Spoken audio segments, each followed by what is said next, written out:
everybody, today we're going to be showing you how to give a newborn sponge bath. So this is important when they first are born because the umbilical cord is still attached and you don't want to get it submerged or it won't dry out. It's also nice to know because as you may or may not know yet, sometimes they have little explosions in their diaper, and instead of submerging them in water and having them, sitting in it, it's a good idea to wipe them off first and then put them in the bathtub. I'm doing this in the bathroom. I'm using a changing table pad. If you don't have one, you can just use a pillow and put like a towel over it. Now, if I was doing this because she pooped everywhere, I would put down a disposable pad on top of this so it's less cleanup. You can get them on like the home birth websites. You can probably even get it on Amazon. But today she's pretty clean. I'm just giving her a regular bath, so I'm going to put a towel under her just so the pad doesn't get all wet. And I have in my sink just clean warm water. If you aren't doing this in the bathroom, just use a bowl of water. Just make sure that you test it with your wrist because that's the most accurate area to check the water. Okay, so you want to start off with just the clean water because you're going to be doing their face first. So I have a washcloth. You want to start with their eyes. Go from the inner part of the eye to the outer part of the eye. Then the other eye. Nose, cheeks. And then get behind their ears and their forehead. And then you can start adding the shampoo or body wash. So I'm using the Honest Company shampoo and body wash, Dreamy Lavender. That's one I like, but use whatever you have or whatever baby product you like. And you just need a little bit. I'm just going to do one squeeze of it. Remember, babies don't get that dirty. So you kind of mix it around, and you want to start underneath their chin and their neck because breast milk and formula can get stuck in there when they drool or if they spit up a little bit. It can also get under their arms, so you want to make sure you clean there very well too. And then you can do the rest of their arms. Now, I'm in the bathroom where there's no central air, so it's actually pretty warm in here, so I don't have to worry about her really getting cold. But if you're in a cooler room, it's good to cover all the parts except for the ones that you're washing so that they stay warm. Now I'm going to do the belly. Now, if the umbilical cord was still attached, you would want to avoid the belly button area. If there is some dried blood on there, you can just wipe it gently with the washcloth, or you can use a little bit of alcohol. Now, you don't need to use alcohol for the actual umbilical cord anymore. If your doctor says you should, then listen to your doctor, but it's been shown that it doesn't really make the process any faster, so that's up to you. So we get her belly and her back, and now we're going to do her legs. So you're basically going from a clean to dirty way. So start with the face and then go down to the toes. And then you save the diaper area for last. So you do the whole body except for the diaper area, and then you do their hair. Now, she doesn't have a lot of hair, so the amount of shampoo that is on the washcloth is actually enough for her. If your baby has a lot of hair, you might want to put a little bit directly on the scalp, but I mean like a pea-sized amount. You really don't need much. I did want to do a video of her first bath, but I had her like an hour before, so I wasn't really up to making a video.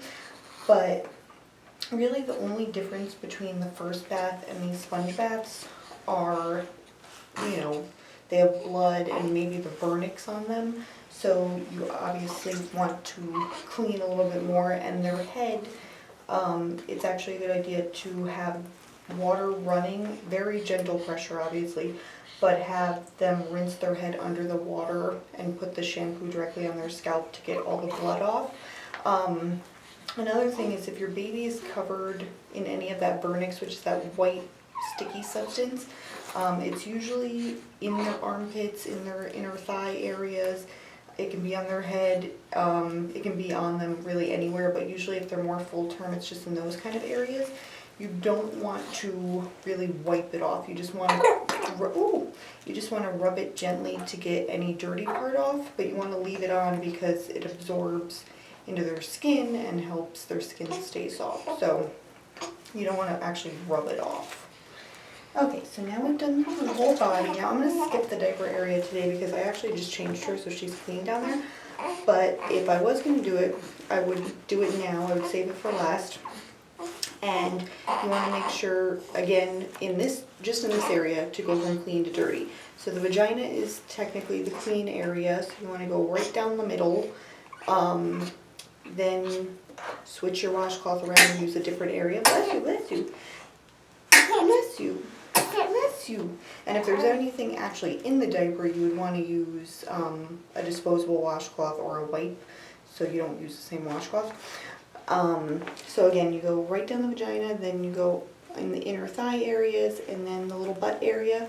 For boys, you want to start at the tip of the penis and go down, and then go around underneath their testicles. So it's kind of the same as when you change their diapers. So she's actually already clean in there, so I'm just going to leave it alone. So then, after you've washed everything, you need to rinse a little bit. Because even though it was just a little bit of shampoo on there, if it stays on their skin, it can dry it out and make them itchy and uncomfortable. So you want to rinse just a little bit.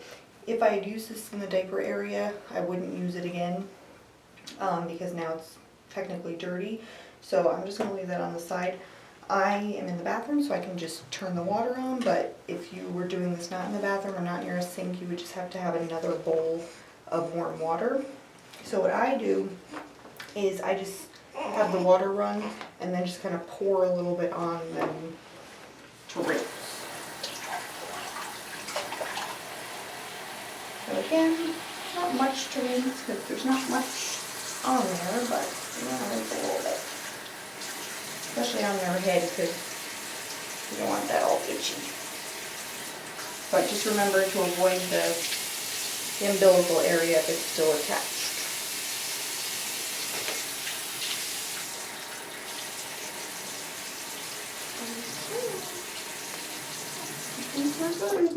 So then you take a dry towel .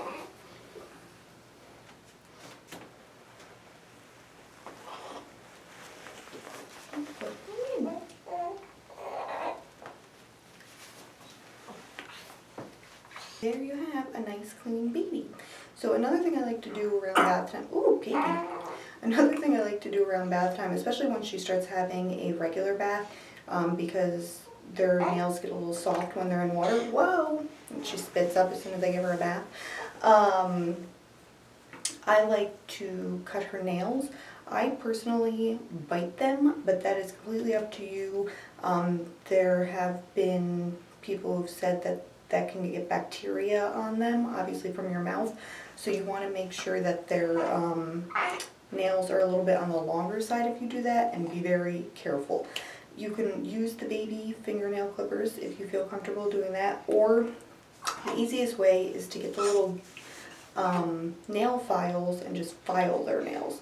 Because actually if you cut them or you bite them, it can leave a little bit of a sharp edge, so either way you should still file them a little bit so they don't scratch themselves. Another thing is, just like the vernix is keeping their skin soft, they have a lot of natural oils in them that need to come out when they're born. So it's a good idea not to put lotion on, at least for the first few weeks, until all their natural oils come out and they get used to it, or they might not. So I might have to give her another bath now since she just spit up all over herself. But that was it for today, and hopefully the next video will be in the big girl baby tub. Alright, thanks!